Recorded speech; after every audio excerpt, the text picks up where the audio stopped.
Welcome to the second part of the feasibility analysis, wherein we are going to talk about the technical and market feasibility. For this, we first have to understand what you mean by market feasibility. Market feasibility analysis, it will enable you to define your competitors and quantify your target customers as well as users in the market within your chosen industry. So if you want in quantifiable terms, how many customers you're going to have, what is the demand of your particular product going to be, in that case, you would conduct a market feasibility analysis. This is a very important component of your entire feasibility analysis because here you're going to tell your investor, or here you're going to tell about how you're going to capture your entire market, as well as you are going to show your investors how many people are ready or are willing to buy your particular product that you have chosen.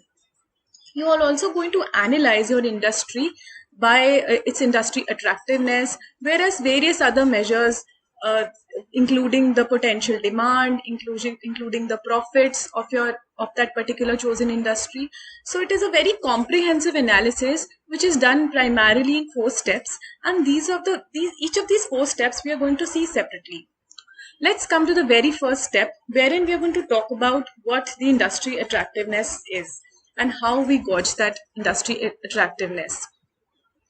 Now, when we say, when we talk about when an entrepreneur decides to enter an industry, there can be two things. One, the industry for a particular product already exists, and you are just going to enter into that particular saturated market.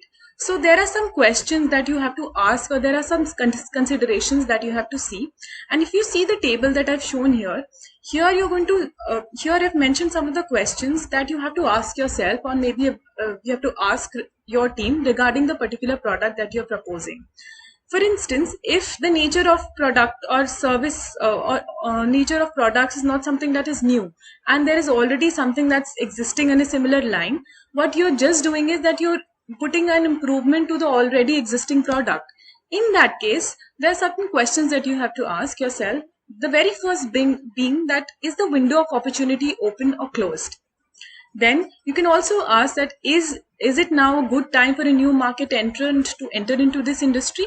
For instance, if I ask you today in the COVID-19 pandemic time, if there is a person of, or is there if there is any entrepreneur who wants to enter into the food and the beverage industry, or wants to enter into want to start his own chain of restaurant, is it a good time to venture into this new market? Absolutely no. So there are these questions that you have to ask regarding your product, and this would answer a lot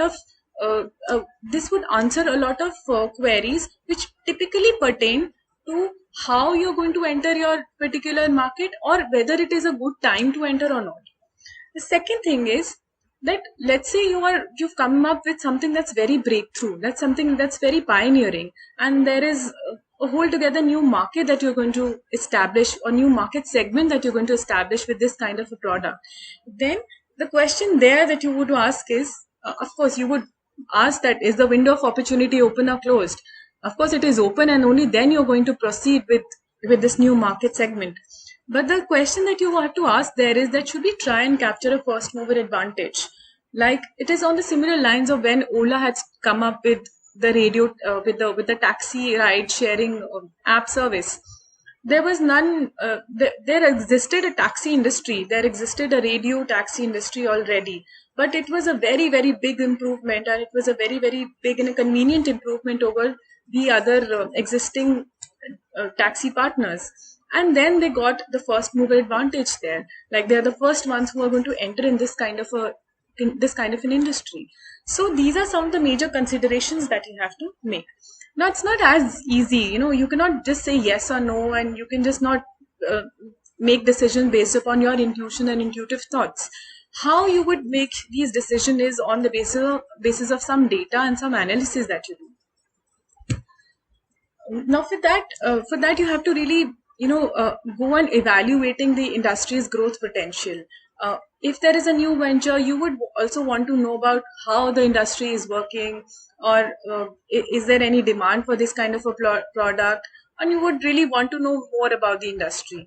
Now, in this, to answer these kind of questions, you these kind of questions can primarily be accomplished through two kinds of studies. One is a primary research study, and the second is a secondary research study. We'll quickly have a look at what you mean by a primary research and a secondary research study. When we talk about a primary research, this research is an original kind of a research, and here you collect original data, and it's collected by the entrepreneurs or by his own team, and to assess the attractiveness of a new market.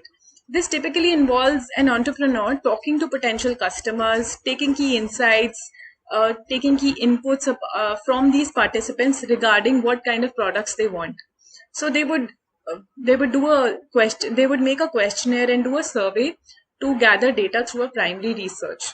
Then you can also do a secondary research where the industry already exists and you already have some kind of data that is available. This is the research that will probe the data that's already collected. So that data has already been collected, is there on the public domain or in the public portal for some other purpose. You can pick that data up and make or draw your own conclusions. For instance, if you want to know what the profit after tax of a particular industry is, so you can maybe pick up 10 top companies from that particular industry and see what kind of profits these companies make. So you can go to that particular company's website. You can see some government statistics reports that are there, that are freely available, and also some industry reports. So based upon this, you can then talk about and make some quantifiable conclusions about how attractive a particular industry is. Now, a very big question that most of these entrepreneurs ask is that, do we enter a saturated market? So you've seen an industry, you've done primary research, you've done secondary research, and you find that the industry is very, very saturated. There are n number of people who are already there in that particular market, who are thriving and who are very successful. But should an entrepreneur enter a saturated market?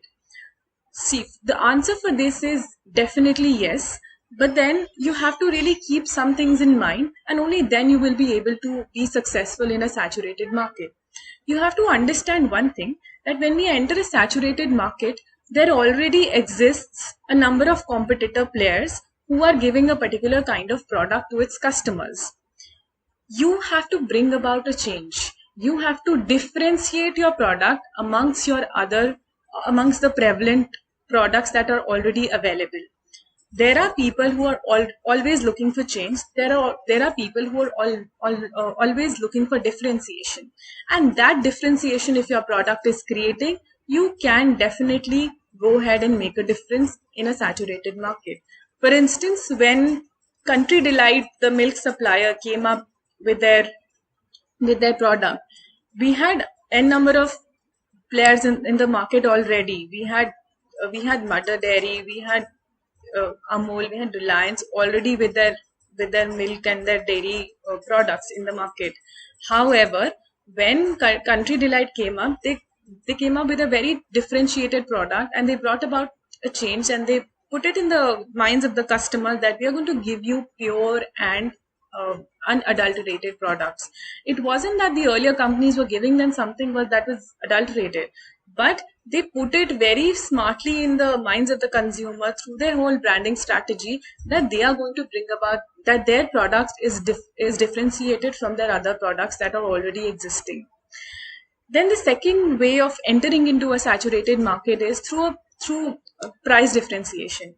We all know that out of certain customers that are already existing, most of the customers are very price conscious today. They would always want that we have to pay a lesser price for a particular kind of a product that we're already buying. And most of the companies, when they're there for a longer period of time, start attaching some premium pricing. Like, for instance, if I know that I'm buying a particular product of this particular brand only since a very long time, then that company might start increasing the price slowly, and start charging some premium price for it, and I will also keep on paying that particular premium price because my loyalty is attached. But then there are always customers who are very price conscious, and they are always looking for products which are cheaper in price and of a similar nature.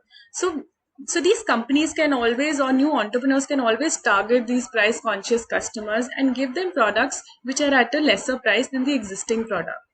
The third way of entering into a saturated market is through a value added offering.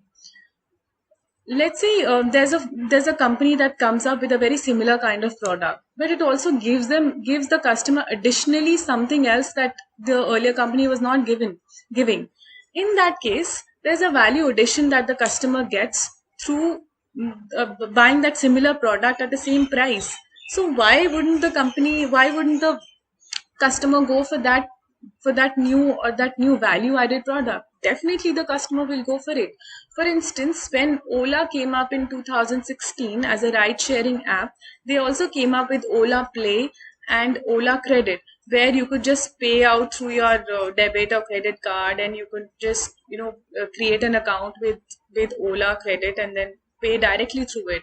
So that is a very big value added advantage. Then when Uber came up, after some time when it was there in the market, it also started with Uber Eats, and that was another very value added proposition, and that also gained a lot of loyalty from its existing customers, as well as attracted a lot of new customers.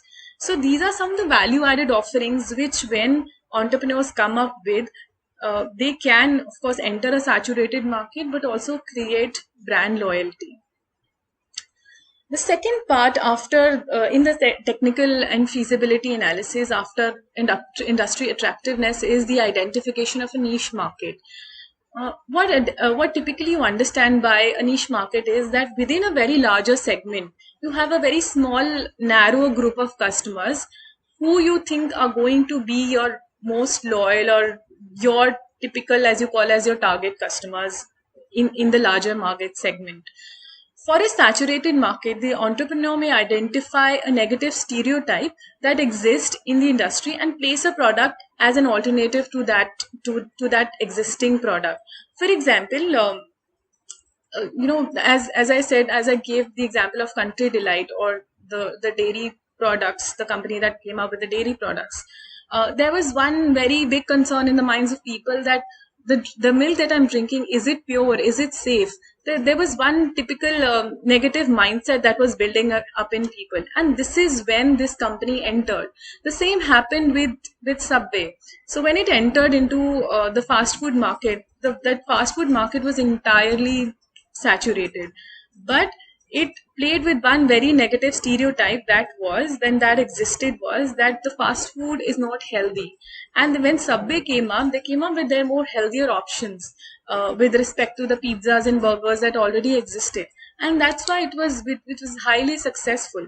So for any new firm that's selling its product, and that has to enter into that enters into a market, it's very important for them to identify that niche place. It's very important to identify those stereotypes, or that target market, or those people who are actually going to buy a product because they have it in their mind that the existing product has some problem.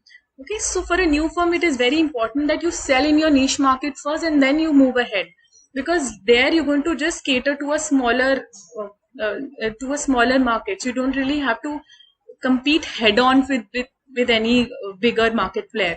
So a niche strategy will always allow your firm to focus on a very specialized market very well, instead of just trying to be everything for everybody in a broader market, which is nearly impossible for an entrepreneur. So you just target your niche market and then just focus on them, rather trying to make sense for everybody in the market.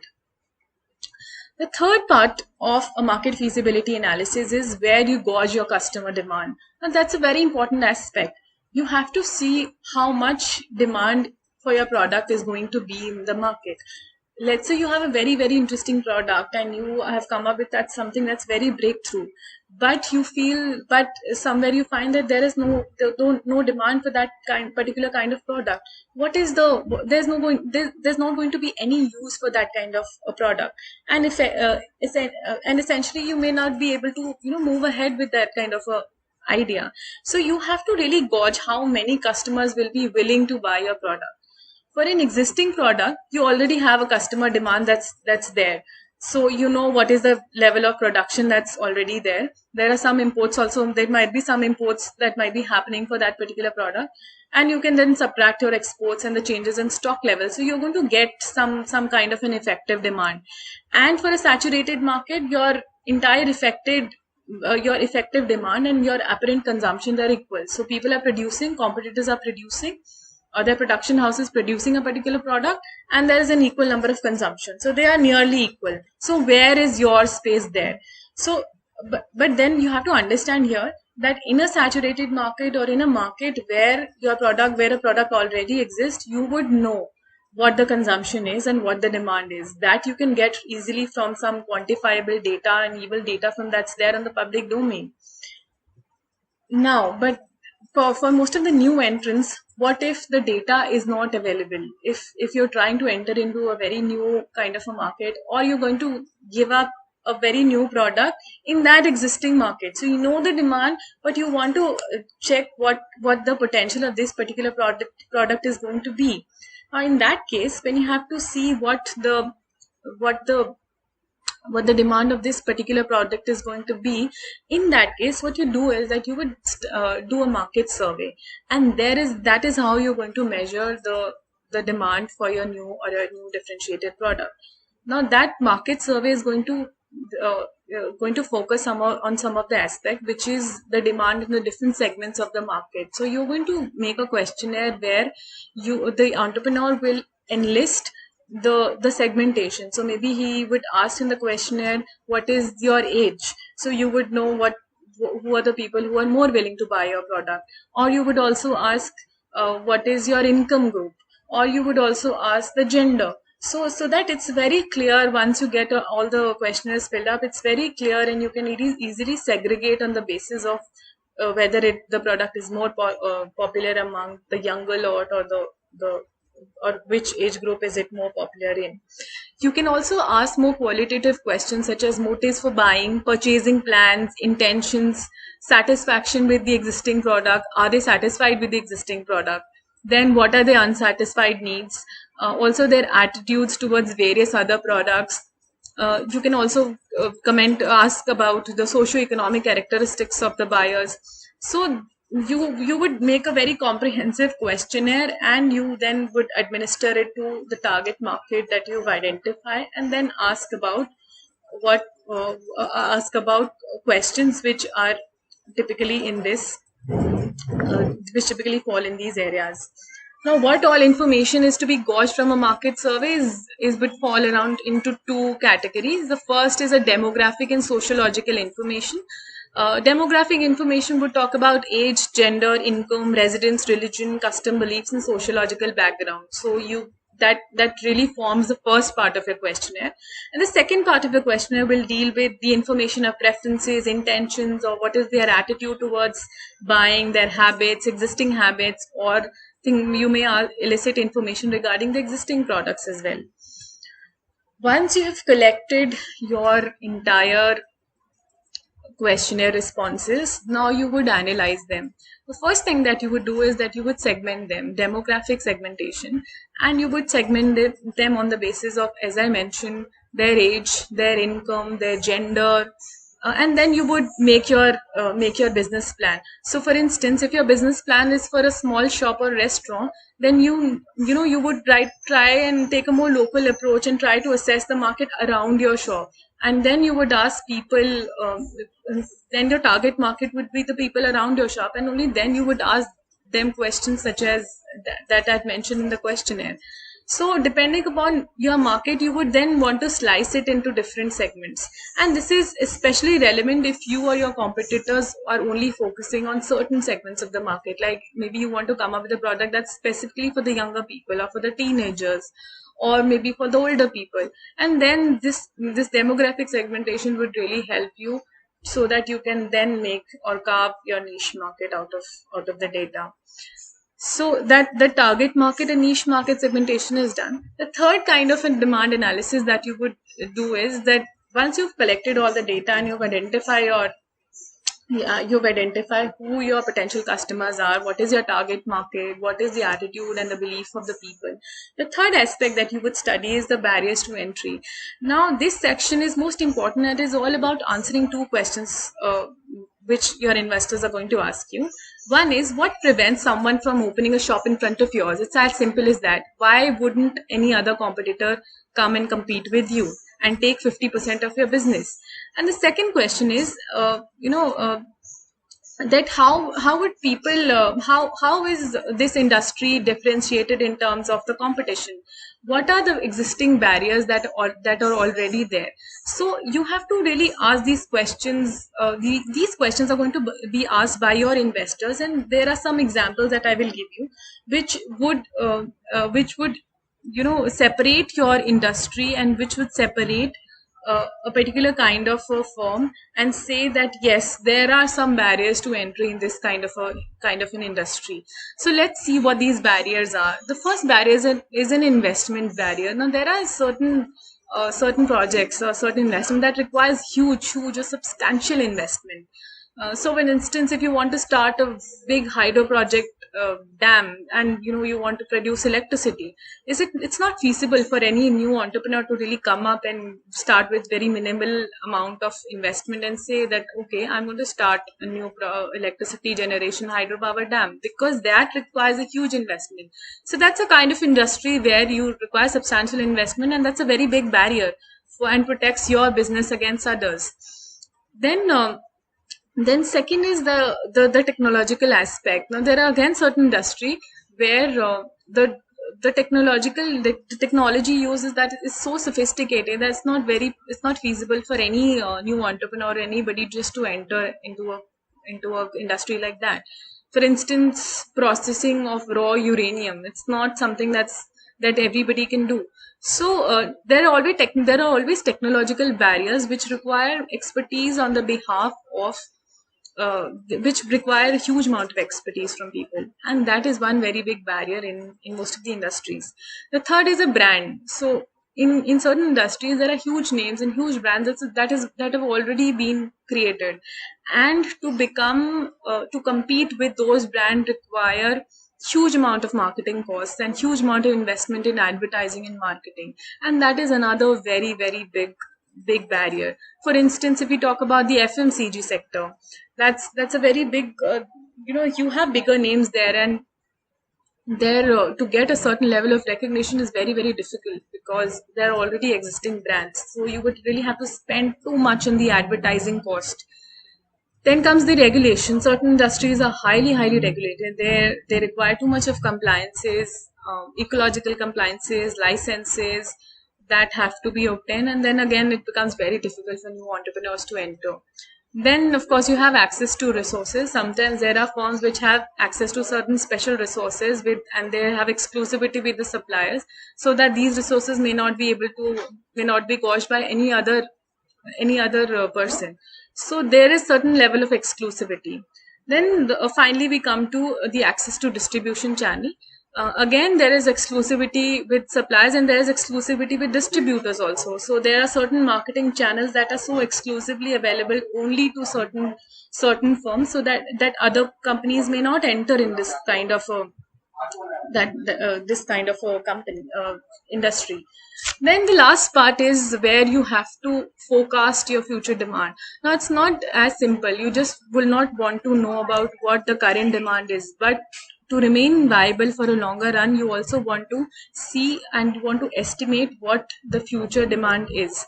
So to make that estimation, there are primarily two methods.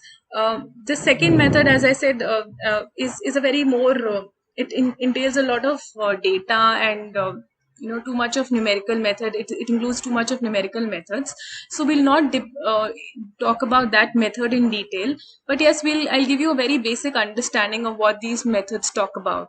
So there are primarily two methods. One is a qualitative method, that is uh, the qualitative or judgmental forecasting, and it does not rely on numbers. It just concludes on the basis of a certain intangible factors. And here you really don't need too much of some historical information or historical data, so you can just make judgment on the basis of certain subjective factors. The first kind of a qualitative method that you would use is the jury of executive opinions method. Now, in this method, it relies essentially on the judgment of experts to translate qualitative information into quantitative estimates. And this qualitative information is gauged by only the high end or the high level managers, or the people who are high up the ladder in the hierarchy. So there you would ask them in practice, and you would solicit their opinions from these high level managers regarding what the future sales are going to be, what is the demand of this kind of a product, is it really viable, or is it feasible, or is it nice to, is it a good time to enter into this kind of a industry. Or also you would ask them about how do you think that what is the growth percentage of the sales in future, and then you would make your opinion based on that. The second kind of a method is also known as a Delphi method, and this method is used for eliciting the opinions of a group of experts. So you may pick up people from different areas, but only experts in that particular industry, and then you would ask them, and you would like, maybe you can nail them, and you can ask or elicit responses from them, and then make your own opinion. The second method, as I said, is a more technical method, which signifies or it estimates it makes a quantifiable estimate.